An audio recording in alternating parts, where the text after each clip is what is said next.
The first time I saw someone die from a Class 15 anomaly, I was only 16. Back then, we didn't understand what we were dealing with. Nobody did. The man simply unraveled. One moment he was crossing the street, the next his body seemed to forget how to be solid. The authorities called it a localized quantum destabilization. We called it terrifying. That was 12 years ago, when the anomalies first began appearing on Earth. Small tears in reality that could turn a normal Tuesday into your last day alive.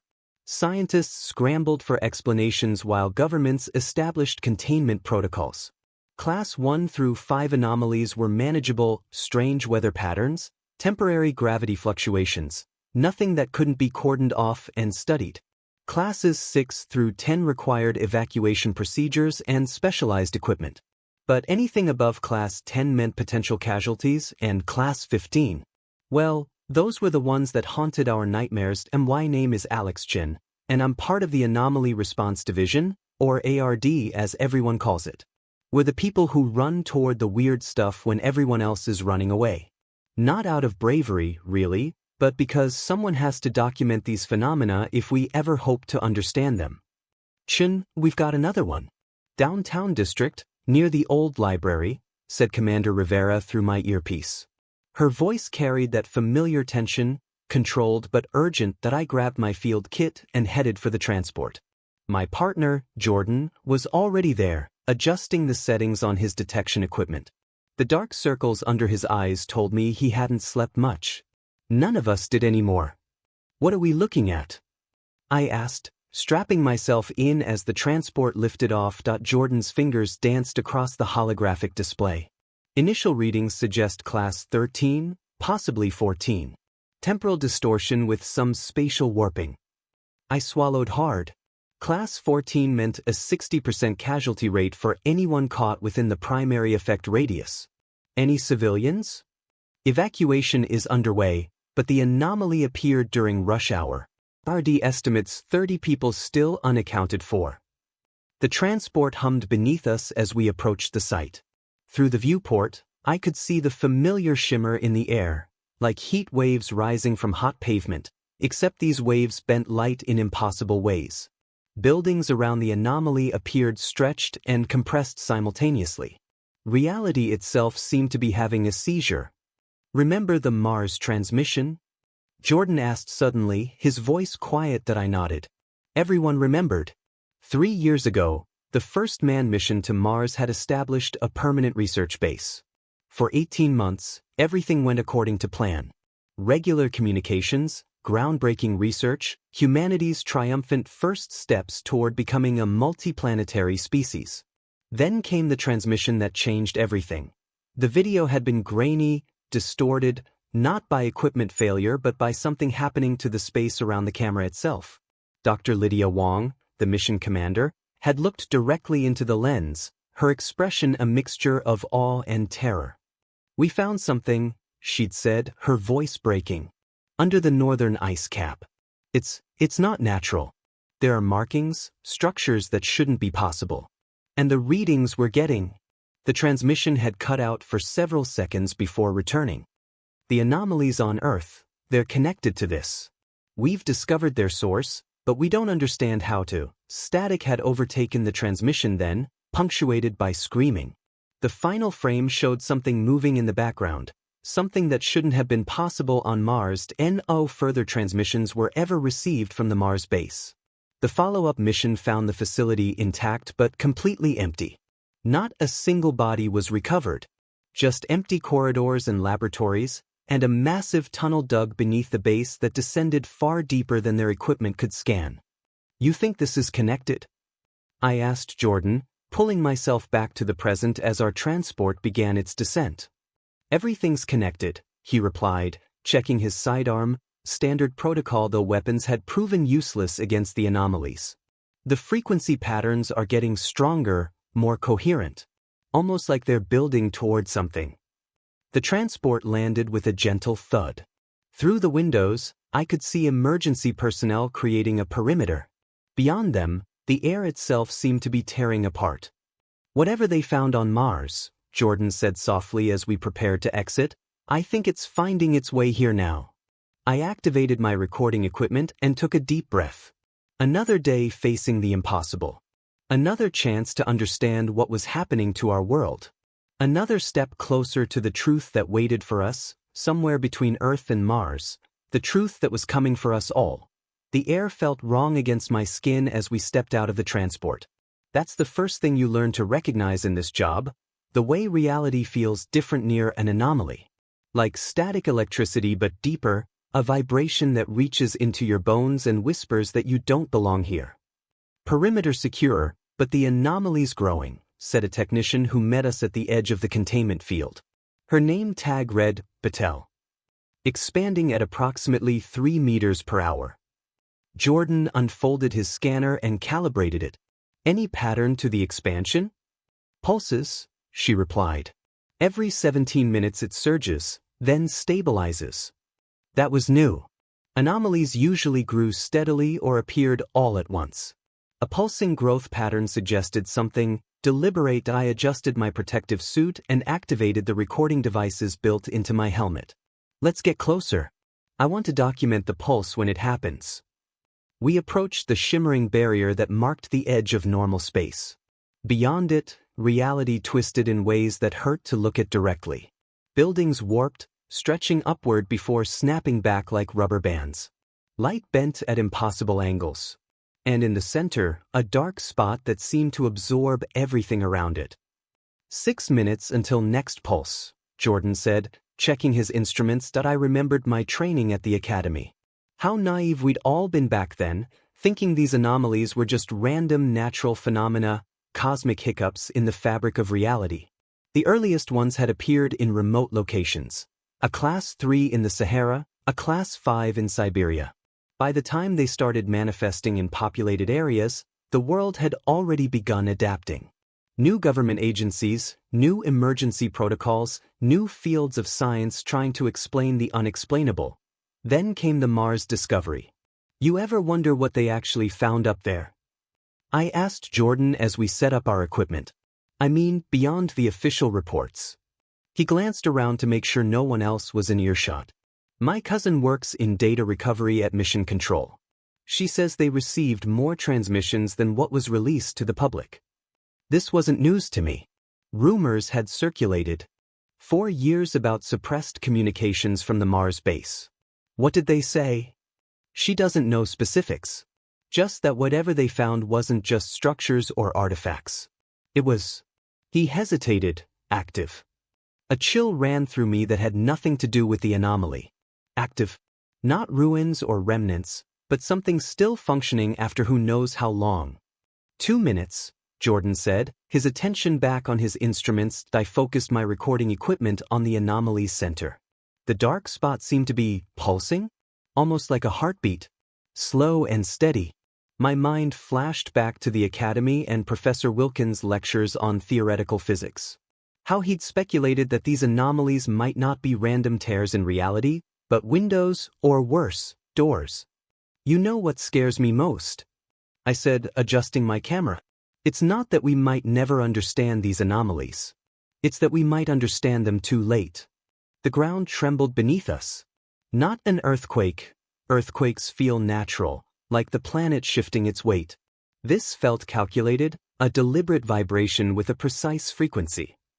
30 seconds, Jordan warned. Around us, the ARD team braced for the pulse. Some took shelter behind equipment, others stood ready with measurement devices. Nobody really knew what good any of it would do if things went bad. We were all just pretending we had some control over the situation. Chen, Jordan's voice had changed, become tight with fear. Look at your readings. I glanced down at my monitor. The energy signature of the anomaly was changing, reorganizing itself into what almost looked like, "That's a pattern," I whispered. "That's not random." The pulses shown on my screen had arranged themselves into something that resembled code, repeating sequences too precise to be natural disturbances. 10 seconds, someone called out that I looked up from my screen toward the center of the anomaly. The dark spot was expanding, but not in the chaotic way anomalies usually grew. This expansion had symmetry, purpose. And as I watched, I swore I could see something moving within that darkness. Something taking shape. It's coming, I heard myself say, though I wasn't sure what it is. The pulse hit with shocking force, knocking several team members off their feet. Equipment sparked and died. The containment field flickered dangerously. But instead of subsiding like previous pulses, this one continued to build. The dark center expanded faster now, swallowing light and matter alike, and then we heard it. Not with our ears, but somehow directly in our minds. A sound like vast machinery awakening after millennia of sleep. A sound that carried meaning none of us could understand but all of us could feel. Get back. Commander Rivera's voice crackled through our comms. All personnel retreat now. But I couldn't move. Because in that moment, as the anomaly's center expanded, I glimpsed something impossible. Through that window or doorway or whatever it was, I saw the red surface of Mars. And standing on that surface, staring back at me across the impossible gulf of space, was a figure I recognized from the final transmission. Dr. Lydia Wong. Alive, but changed, and she was beckoning me forward. We need to move now. Jordan's voice seemed distant despite him shouting inches from my face. His hand gripped my arm, trying to pull me back from the anomaly's edge, but I couldn't tear my eyes away from what I was seeing. Dr. Wong's face had changed. Her features were still recognizable, but something about her eyes was different, deeper somehow, like looking into wells that had no bottom. She raised her hand again, beckoning more insistently. She's trying to communicate, I said, my voice barely audible over the increasing whine of the anomaly. That's not Wong, Jordan hissed, still pulling at me. You know that's not possible. Nobody survived Mars. The ground beneath us shuddered violently. Cracks spiderwebbed across the pavement. The dark center of the anomaly expanded with each pulse now, growing faster than any anomaly we'd ever documented. All personnel evacuate immediately. This is not a drill. Commander Rivera's voice cut through the chaos. Anomaly has been upgraded to Class 15. Repeat, Class 15. Those words sent ice through my veins. Class 15, the highest designation, reserved for phenomena that posed existential threats. In 12 years, only 3 Class 15 anomalies had ever been confirmed, and each had resulted in the complete loss of the areas they appeared in. One had swallowed half of a small town in Norway. Another had erased a research facility in Australia. The third had appeared in the middle of the Pacific Ocean, creating a dead zone where nothing electronic functioned and no life could survive. Chin, please. Jordan's voice cracked with desperation. The figure of Dr. Wong smiled, a strange, knowing smile that made my skin crawl. And then she spoke. Not with sound, but somehow her words appeared directly in my mind. It was never about Mars, her voice echoed in my thoughts. Mars was just where the door was thinnest. I stumbled backward, finally breaking eye contact. Jordan caught me as my legs threatened to give way. What did you see? He demanded, his face pale with fear. We need to get back to the transport, I managed to say. Now. We ran. All around us, the ARD team was in full retreat. Equipment was abandoned. The containment field generators sparked and died as technicians fled. The anomaly's pulse had accelerated to the point where it was nearly continuous now, the dark center expanding with terrifying speed that we reached the transport just as another violent tremor shook the ground. Commander Rivera was at the controls, her face a mask of focused determination as she initiated the launch sequence. Everyone accounted for? She barked as we strapped ourselves in. A quick headcount confirmed we'd gotten all our people out. The transport lifted off, narrowly avoiding being caught as a nearby building collapsed. Through the viewport, I watched the anomaly continue to grow, swallowing everything in its path. Buildings, vehicles, streets, all disappearing into that impossible darkness. Central Command, this is ARD Unit 7. Rivera spoke into the comm, Class 15 anomaly confirmed. Containment impossible. Requesting immediate evacuation of the entire downtown district and activation of the Omega Protocol. The Omega Protocol. The last resort when an anomaly couldn't be contained, a specialized nuclear device designed to disrupt the energy patterns of the phenomena. It had never been used in a populated area before. "Request acknowledged, Commander," came the grim reply. "Evacuation already underway. Omega Protocol authorized. Time to deployment, 30 minutes. 30 minutes to get as many people out as possible."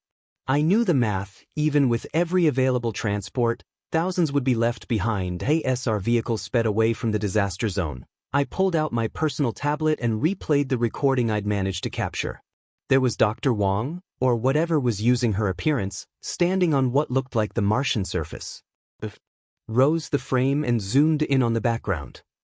"Jordan," I said quietly, "look at this." He leaned over.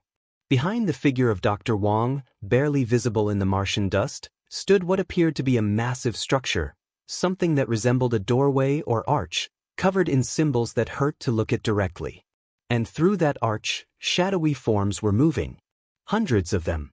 Thousands. "That's impossible," Jordan whispered. "The Mars mission only had 12 crew members."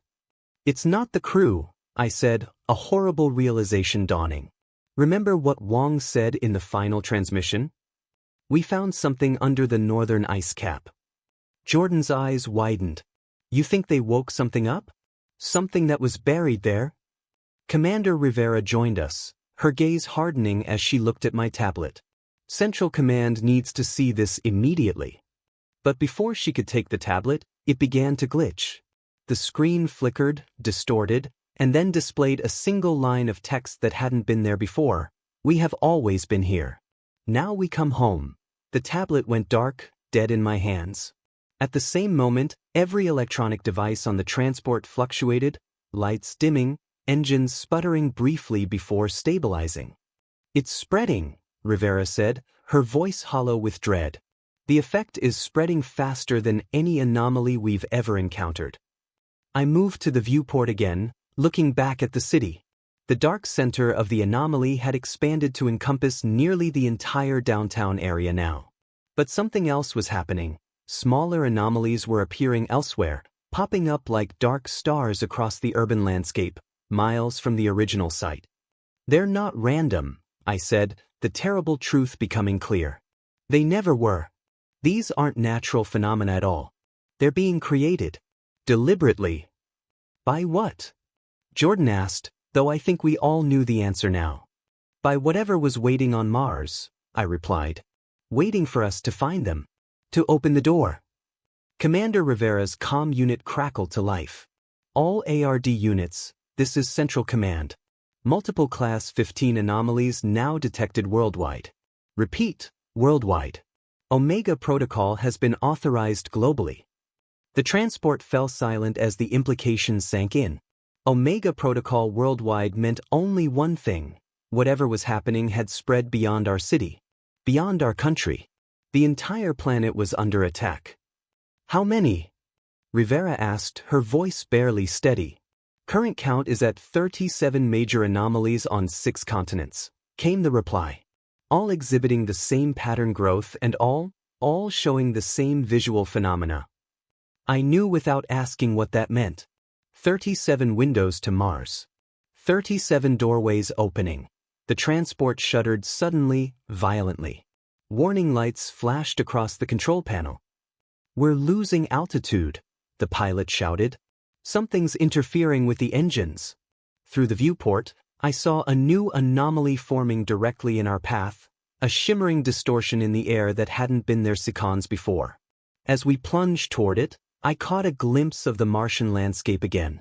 And standing there, watching our approach with those bottomless eyes, was Dr. Wong. Except this time, she wasn't alone. Time seemed to slow as our transport plunged toward the anomaly. I braced for impact, for the end, or worse, for whatever waited on the other side. But instead of crashing into the distortion, our transport suddenly stabilized, engines roaring back to life as we veered sharply away. "What just happened?" Jordan gasped, knuckles white as he gripped his seat. Commander Rivera's eyes were fixed on the controls, which were moving by themselves. "I'm not doing this. The transport is responding to external commands." A new voice crackled through our comm system, unfamiliar, yet somehow carrying an air of absolute authority. "ARD Unit 7, This is Director Vaughn of Project Sentinel. You are being rerouted to a secure facility. Do not attempt to override. I repeat, do not attempt to override.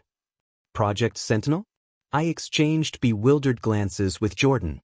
In all my years with ARD, I'd never heard of it. Identify yourself properly, Commander Rivera demanded. This transport is under ARD jurisdiction.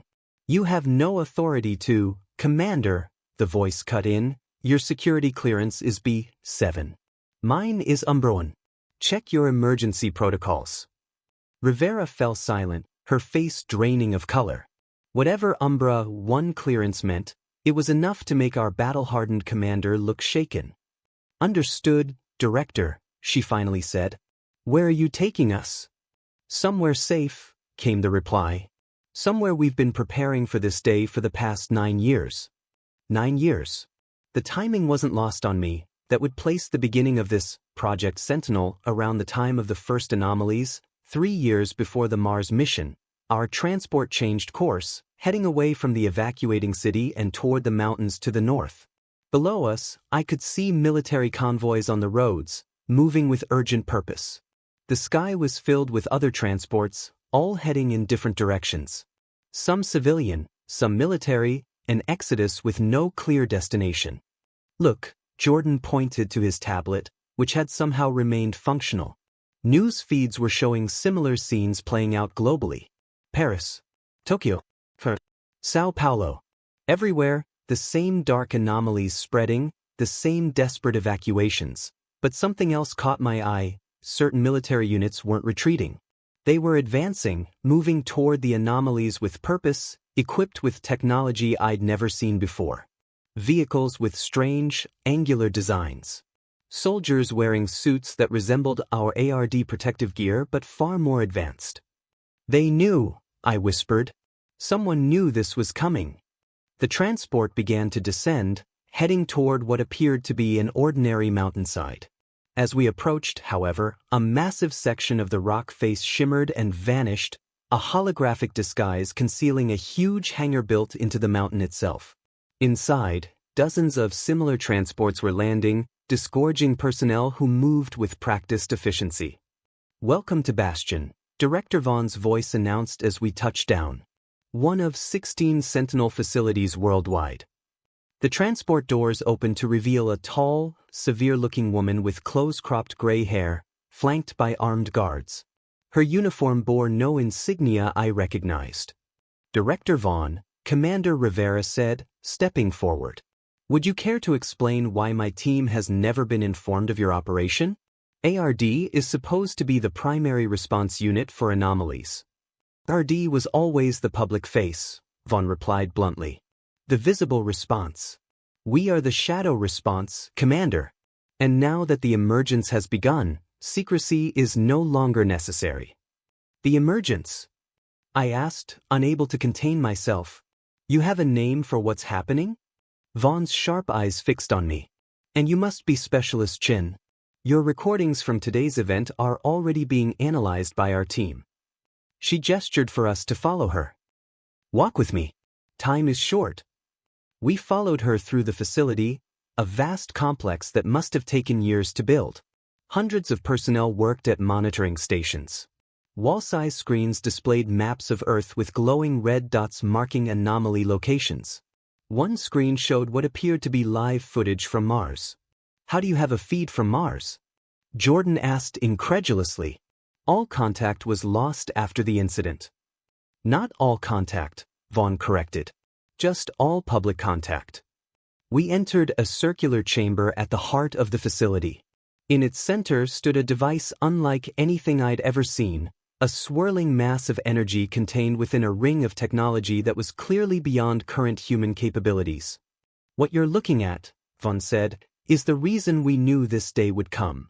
We call it the Oracle. The energy in the device shifted, almost as if responding to its name.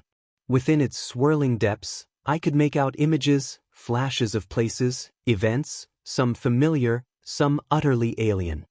9 years ago, this appeared in a remote research station in Antarctica, Vaughn explained. Our first true Class 15 anomaly, Though we didn't use that classification system then. Unlike the others, this one didn't expand. It stabilized and then it began to show us things. The future? Rivera asked skeptically. Possibilities, Vaughn corrected. Thousands of them. Most ended with human extinction. But a very few, showed a path to survival. A technician approached, handing Vaughn a tablet. She scanned it, her expression hardening. We need to move up the timetable. The emergence is accelerating faster than our models predicted. She turned to us. What you saw today, Specialist Chen, Dr. Wang beckoning to you, wasn't random. They've been studying us through these anomalies just as we've been studying them. Learning our weaknesses, our patterns. And they've identified key individuals who might be receptive to communication. You mean I'm being targeted? The thought sent chills down my spine. Not just you. Thousands of people worldwide with specific neurological patterns. People who, for reasons we don't fully understand, are compatible with their form of communication. Jordan stepped closer to me, protective. Compatible for what purpose? Vaughn's gaze was unflinching. Integration. Before she could elaborate, alarms blared throughout the facility. The screens around us flashed red warnings. Director. A technician rushed in. We're detecting a new signature. It's not like the others. The main screen shifted to show a satellite view of the Pacific Ocean. Something was happening in the water, a massive disturbance spreading across hundreds of miles, the ocean itself seeming to boil and churn. It's not coming from Mars, the technician said, voice trembling. This one's coming from below. From inside Earth. Vaughn's composed demeanor cracked slightly. No, she whispered. It's too soon. The Oracle didn't show this possibility until much later in the sequence. The image on the screen shifted again, showing underwater footage. Something vast was rising from the ocean floor, a structure similar to the one I'd seen on Mars, but exponentially larger. An enormous arch or doorway, covered in the same disturbing symbols, rising toward the surface. They weren't just on Mars, I realized aloud, the terrible truth dawning on me.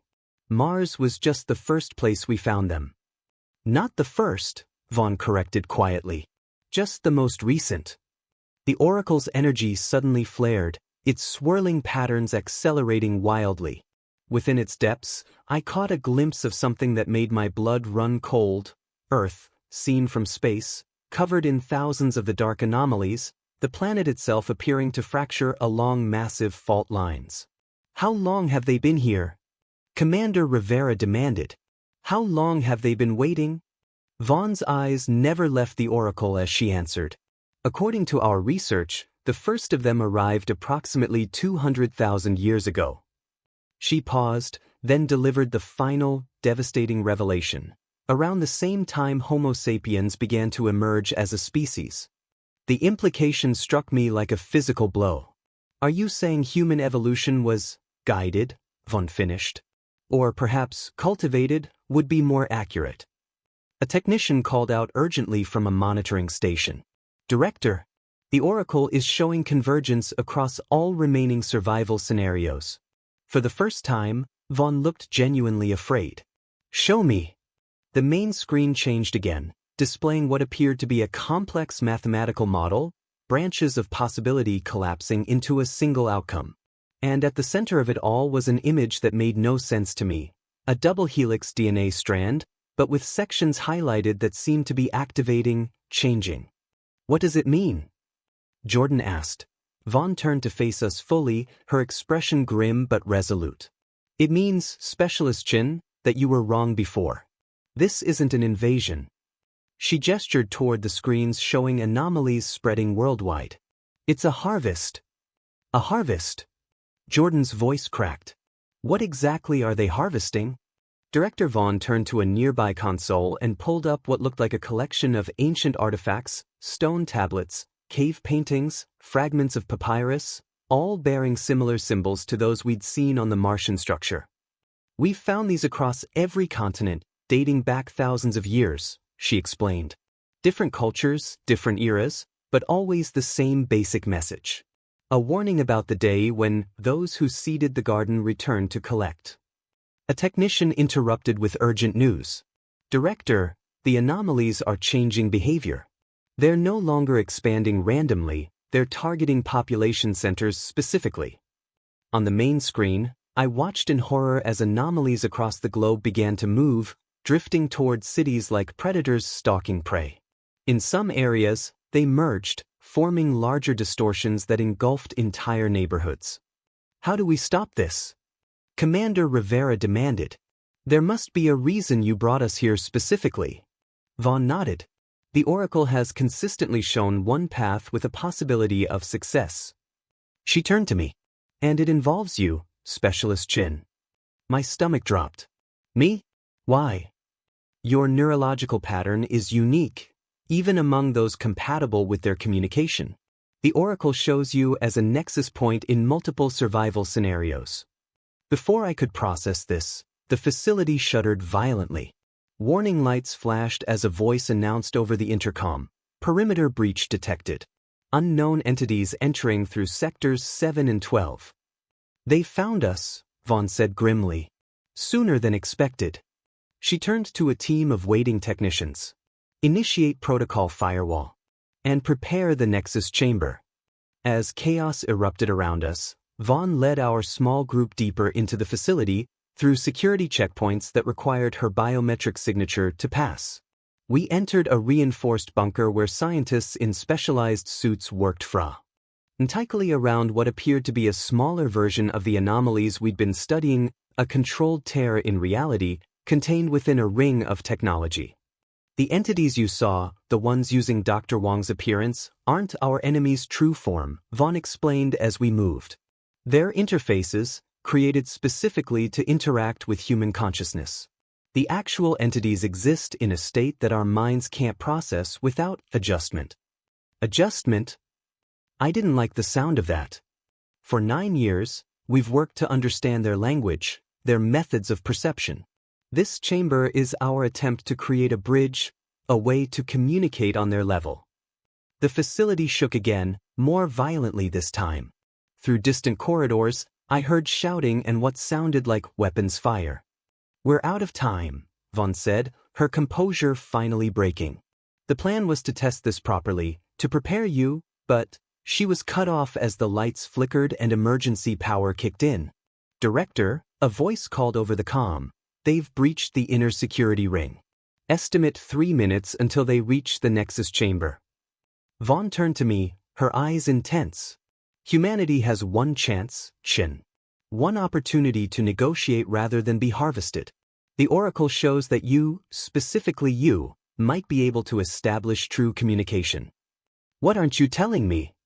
I demanded, sensing there was more to this plan. A scientist approached with what looked like a neural interface helmet. The process has never been tested on a human subject, he admitted. The risk of permanent neurological damage is significant. And if I refuse, then we die, Vaughn said simply. Not just us in this facility. Everyone. The Oracle has shown no scenario where conventional weapons affect these entities. They've been planning this harvest for longer than our species has existed.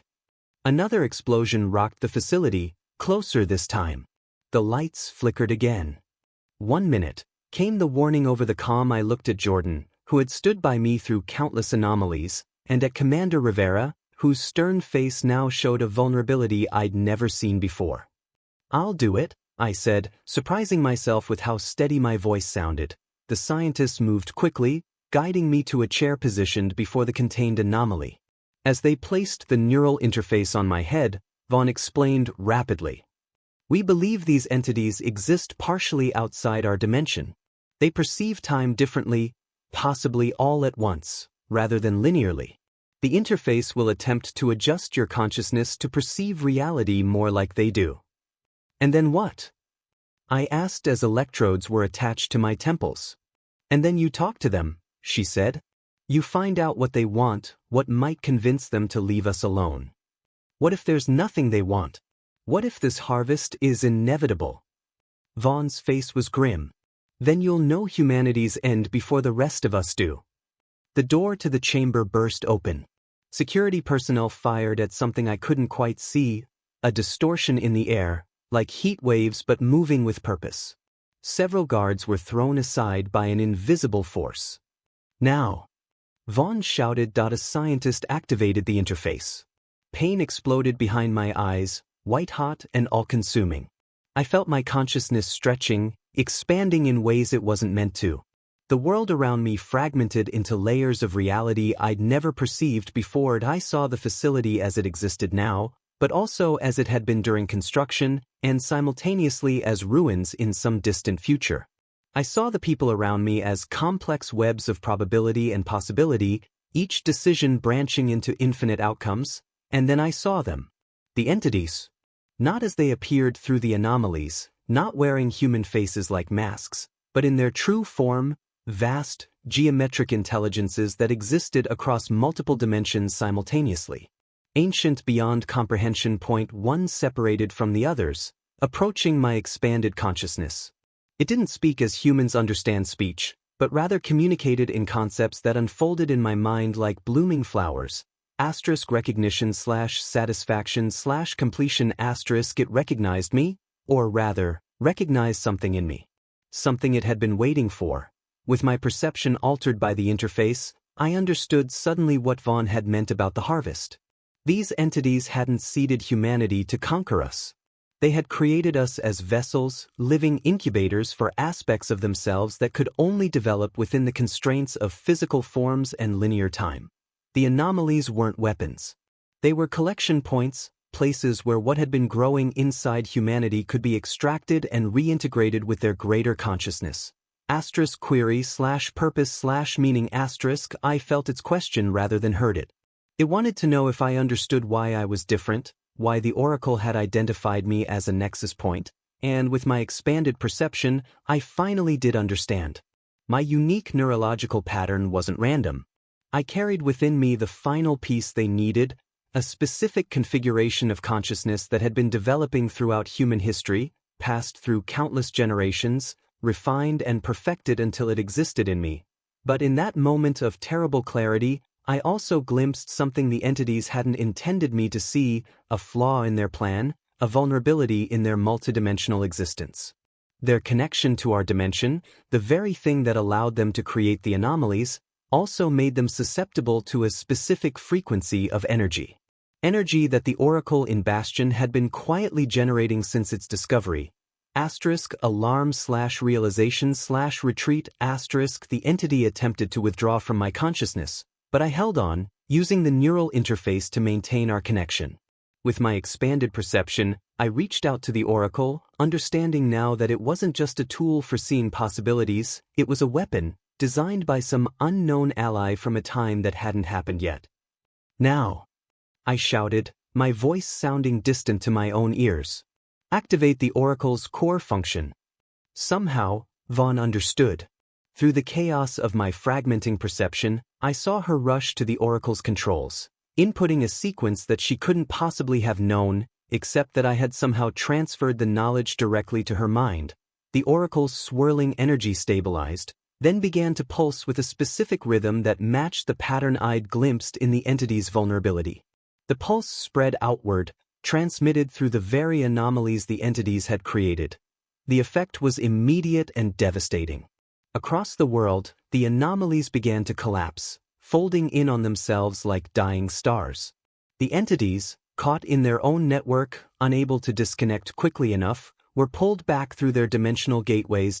My expanded consciousness began to fade, returning painfully to normal human perception. I caught one final impression from the entity I'd connected with *recognition/respect/promise*.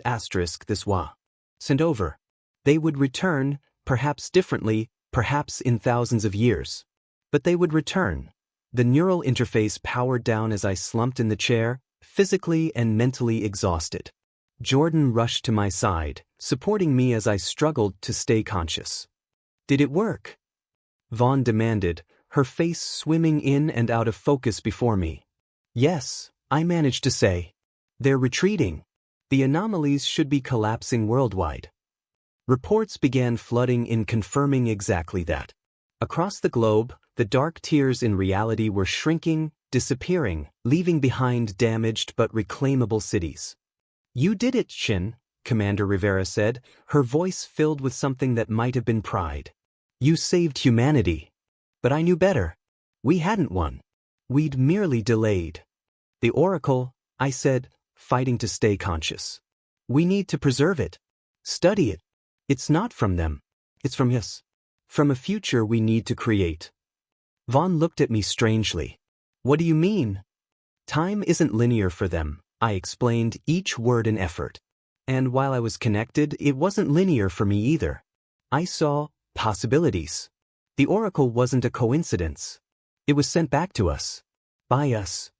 As the facility began the process of recovery, as the world outside began to realize the threat had passed, I kept to myself the final truth I'd glimpsed in that expanded state of consciousness. The entities hadn't created humanity as vessels for themselves. They had created humanity as a counterbalance, a necessary opposition to their own existence. For in the vast, multidimensional cosmos, there must be balance. They were order, perfect and unchanging across countless dimensions. We were chaos, confined to linear time but capable of something they could never achieve, evolution, and somewhere in the distant future, that evolution would lead humanity to become their equals and their greatest threat. The Oracle wasn't just a tool for survival now. It was the first step on a path that would one day allow humanity to strike back. TAS medical staff arrived to treat my hemorrhaging nose and ears, as Jordan squeezed my hand in relief. As Vaughn already began planning for the future, I smiled faintly. They would return. But next time, we would be ready. And in the back of my mind, almost too faint to notice, I felt something new stirring, a presence that hadn't been there before my connection with the entity. A seed of something not entirely human, not entirely other. The true purpose of the harvest hadn't been to take it had been to give. 3 months after what the world now called the emergence, I stood at the window of my recovery room at Bastion, watching the sunset paint the mountains in shades of gold and purple. My body had mostly healed from the trauma of the neural interface, though the doctors said some of the changes to my brain were permanent. I could still occasionally see echoes of that expanded perception, glimpses of probability, moments where time seemed to stutter and overlap. Thought I'd find you here, Jordan said, entering with 2 cups of coffee. Still doing the whole brooding at sunset routine? I accepted the coffee with a smile. Old habits. In the months since we'd forced the entities to retreat, the world had begun the slow process of rebuilding. Cities damaged by anomalies were being restored.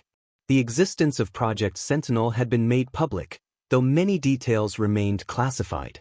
Director Vaughn had become the face of humanity's defense, testifying before the United Nations and coordinating global efforts to prepare for the entity's eventual return. How did the tests go today? Jordan asked, leaning against the windowsill beside me. That I sipped my coffee before answering. The same. They still can't explain how I knew the Oracle's activation sequence or why I can sometimes predict anomaly echoes before the sensors detect them. What I didn't tell him, what I hadn't told anyone, was that the presence I'd felt after the connection had grown stronger. Sometimes at night, I dreamed in geometric patterns that made perfect sense until I woke. Sometimes I found myself writing in a script I didn't recognize, solving equations that shouldn't have been solvable with current mathematics. The recovery teams found something at the Mars base, Jordan said, changing the subject. They're calling it a codex. Vaughn wants you to take a look when you're cleared for duty. The Mars base had been reoccupied cautiously, with military escorts accompanying the scientists. The structure beneath the northern ice cap remained, though dormant now without the entities to activate it. Dr. Wong and the other original crew members were still missing, presumed lost during the initial contact. Any word on Commander Rivera's proposal? I asked. Jordan nodded. Approved this morning. Project Lighthouse gets full funding. Project Lighthouse was Rivera's initiative, a network of early warning stations built around the solar system, designed to detect interdimensional incursions before they reached Earth. The first station would be built on Mars, directly monitoring the dormant gateway. You know, Jordan said hesitantly, there's still a spot for you on the team. Rivera's holding it open. I turned from the window to face him fully. I'm not sure that's a good idea. Not with. I tapped my temple, indicating my altered brain. That's exactly why it's a good idea, he countered. Nobody understands these entities better than you now. Nobody else glimpsed their true nature and lived to tell about it. That was true, but not comforting. The other test subjects who'd used neural interfaces had died or fallen into comas. Whatever made me different, whatever the Oracle had seen in me, had saved my life but marked me as something other than fully human. There's a briefing tomorrow, Jordan continued. The analysis team decoded part of that transmission from Mars, the one that was cut off. The part after Wong said they discovered the source. My interest piqued. What did it say? You'll have to come to the briefing to find out. He smiled, but it didn't reek. His eyes. Let's just say it changes some of our assumptions about first contact. After Jordan left, I returned to watching the sunset. As darkness fell, I found myself absently tracing symbols on the window, the same ones from the Martian gateway, the same ones found in ancient artifacts across Earth. In my altered perception, they seemed to glow faintly, pulsing with meaning I could almost grasp. The next morning, I joined the senior staff in Bastion's main briefing room. Vaughn nodded to me as I entered, her expression unreadable. On the main screen was a still image from the Mars transmission. Dr. Wong looking into the camera, her face showing both fear and wonder.